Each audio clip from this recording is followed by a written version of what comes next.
Hi guys, my name is Amanda and this is my appreciation for women all around the world. I am in awe of women. We have to face so much adversity. We have to essentially be less sensitive. We have to be less ourselves. We have to go against our nature in order to play this boys game. And we do it. We do it. We don't complain.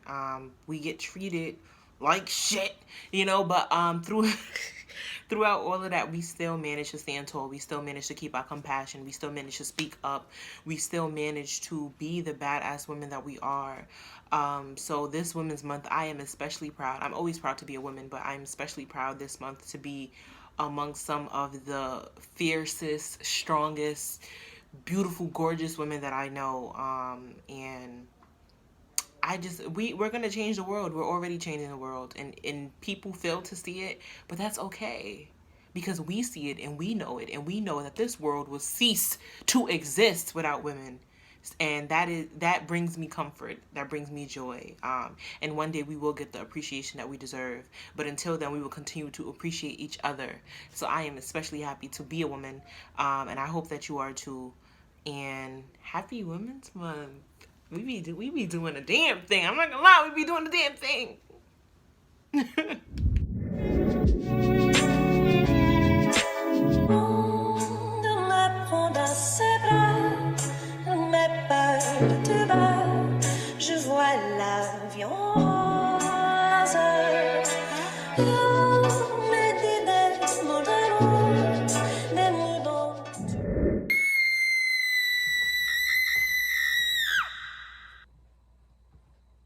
It is the year that we allow Black women to decide the real meaning behind their Blackness and womanism. I am a strong woman. I stand between two poles, darkness and light, my arms extended to keep them straight. Might comes from the most powerful source. I don't rely on the potency of flesh. That weakens me with every pore. The power within, my only authority, so vivid and immense remains. I am a strong woman. Being Black and woman. I forgot what it meant to be a Black woman. To be honest, I don't know if I ever knew what that meant in the first place. So I entered between the space between Black and woman. And I guess that's why they call it intersectionality. Because in order to understand who I am, I had to delve in between each section of letters and cling to different components inside the title, Black woman. But no matter how deep I clung my nails into the K, scratched and clawed at the W, nothing stuck. So I fell. Between being Black and being a woman. Between hips stretched wide, reaching for my ancestors' hands, and a womb strong enough to house future generations, even after it's been scavenged and desecrated. I fell between death threats over the color of my skin and death threats over the foes that nest so humbly in between my legs.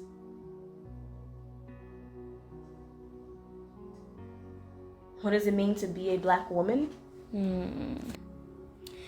I depended on the world to tell me that for years.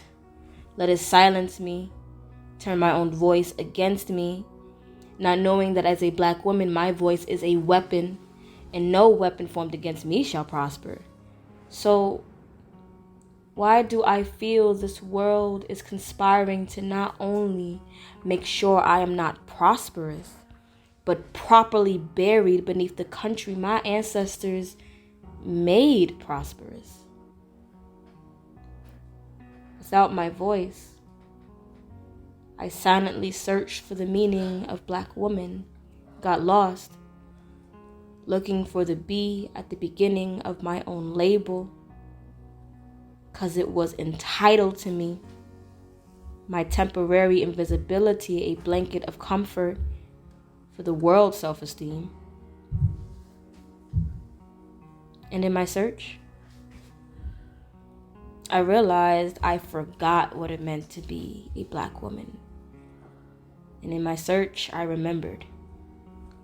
Being a black woman is not allowing yourself to get caught up between the woe and the man. Because, baby girl, there is not enough space for you in there. I was a good black girl, the perfect black woman, until you decided that I wasn't. They say you ain't supposed to be here, black girl. You ain't supposed to wear red lipstick. You ain't supposed to wear high heels. You ain't supposed to smile in public. You ain't supposed to smile nowhere, black girl. You ain't supposed to be more than a girlfriend. You ain't supposed to get married. You ain't supposed to want to dream that big. You ain't supposed to dream at all. You ain't supposed to do nothing but carry babies and carry weaves and carry felons and carry confusion and carry silence and carry a nation, but never an opinion. You ain't supposed to have nothing to say, not unless it's a joke, cause you ain't supposed to love yourself, black girl.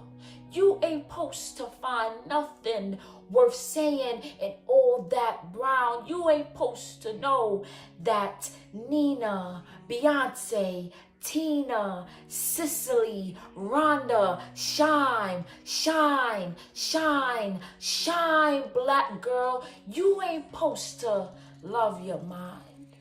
You ain't supposed to love. You ain't supposed to be loved up on. You only supposed to pose voodoo child, vixen style. You supposed to pop out babies and hide the stretch marks. You supposed to be still. So still they think you statue. So still they think you chalked outline. So still they keep thinking you stone. Until you look more Medusa than Viola Davis. Until you sound more Shanae than Kerry Washington. Until you more side-eyed than Michelle Obama on a Tuesday. But you tell them, you are more than a hot comb and a wash and set. You are cute, they can.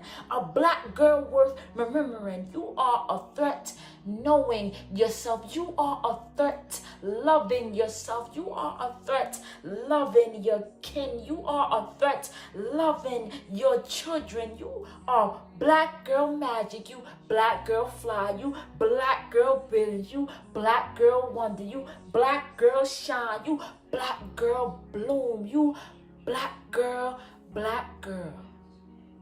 And you are turning into a beautiful black woman right before our eyes. I was a good black girl, the perfect black woman, until you decided that I wasn't. I am a strong woman that sees beyond the veil. Walking on clouds is virtue. They become my cushion. My syllables of words unspoken, carriage of beliefs, carousels of rainbows painted upon my heart become the seal of my energy. You may write me down in history with your bitter, twisted lies. You may trod me in the very dirt, but still, like dust, I'll rise. Does my sassiness upset you? Why are you beset with gloom? 'Cause I walk like I've got oil wells pumping in my living room. Just like moons and like suns, with the certainty of tides. Just like hope springing high. Still, I'll rise. Did you want to see me broken? Bowed head and lowered eyes? Shoulders falling down like teardrops? Weakened by my soulful cries? Does my haughtiness offend you? Don't you take it awful hard, 'cause I laugh like I've got gold mines digging in my own backyard. You may shoot me with your words. You may cut me with your eyes. You may kill me with your hatefulness, but still like air, I'll rise. Does my sexiness upset you? Does it come as a surprise that I dance like I've got diamonds at the meeting of my thighs? Out of the huts of history's shame, I rise. Up from the past that's rooted in pain, I rise. I'm a black ocean, leaping and wide, welling and swelling, I bear in the tide. Leaving behind nights of terror and fear, I rise into a daybreak that's wondrously clear. I rise, bringing the gifts that my ancestors gave. I am the dream and the hope of the slave. I rise, I rise, I rise. I let people do whatever they wanted for a really long time. I'm not sure if I wanted it because my choice was influenced by my need for validation.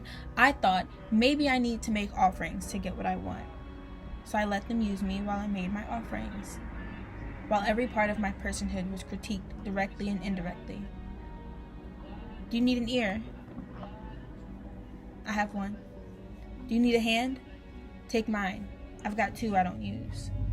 What about an orifice? Maybe I'll feel something. Maybe we'll both feel something.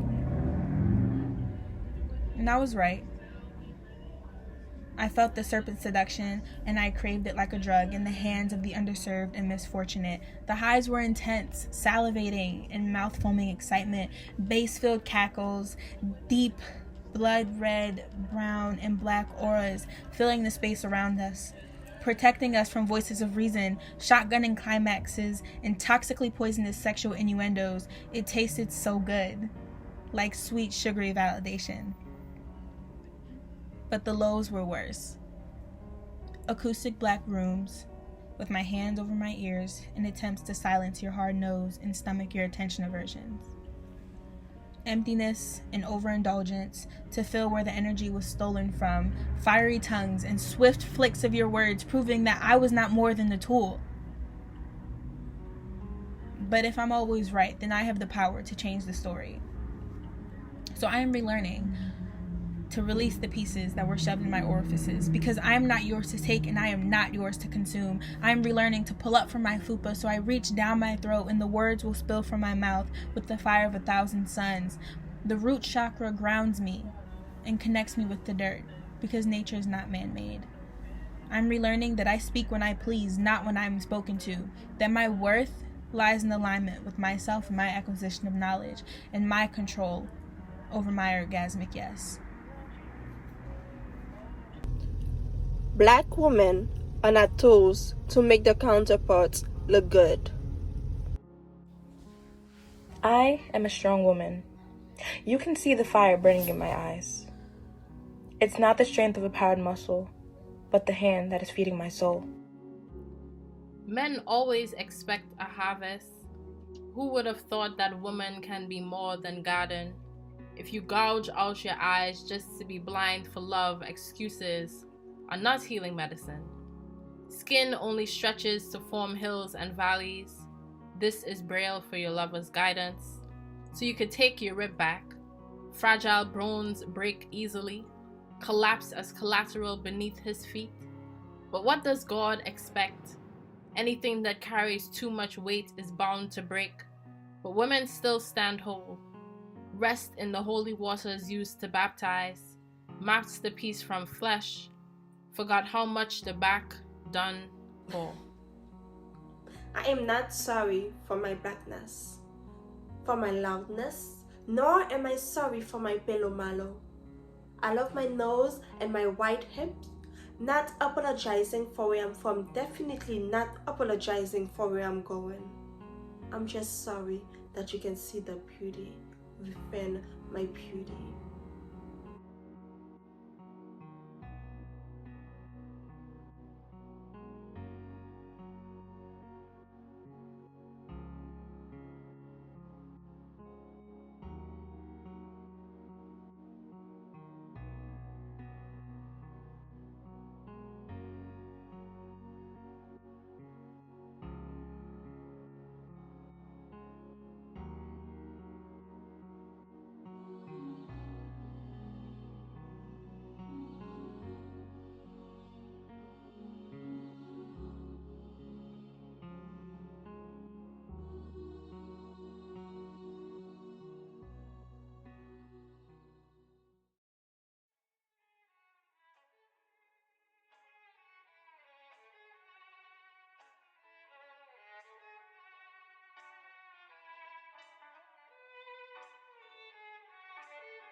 You